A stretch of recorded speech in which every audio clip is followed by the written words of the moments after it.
ئەمڕۆ مەراسیمی بەخاکسپاردنی پاڵەوانی یاری بۆکسێن محەمەد عەلی کلای لە شاری لویسڤیل لە ئەستانی کەنتاکی کە دەکرێت بگوترێ ئەم مەراسیمە دەبێتە مێژوویترین ساتە وەخت لە تەمەنی ئەم شارەدا. سەما دزەیی وا لەوێ و ڕاستەوخۆش لەگەڵ کورد کۆنێکشندایە. سەما ئەم کاتت باش، ئەمڕۆ لە لویسڤیل چۆنە؟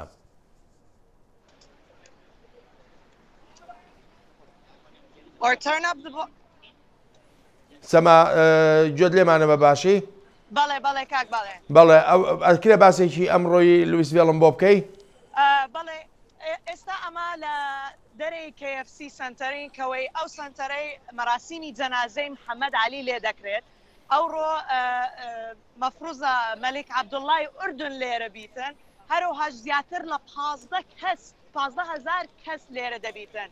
بەڵام هەروەهاش دوونێ وەکو لە مەراسیمی جەنازەی وی بووین مەراسیمی نوێژکردنی بە شێوی ئیسلامی دووسێ کەسی گرنگمان دیت لە مەراسیمەکە وەکو عەبدوڕەحمان محەمەد کە ئەو یەکێک لەو کەسانە بوو کە معەلمی ئاینی محەمەد عەلی بوو، هەروەهاش وتوێژەکی بچووکمان لەگەرەوی کرد و ئەو قسانەی بەمەوت.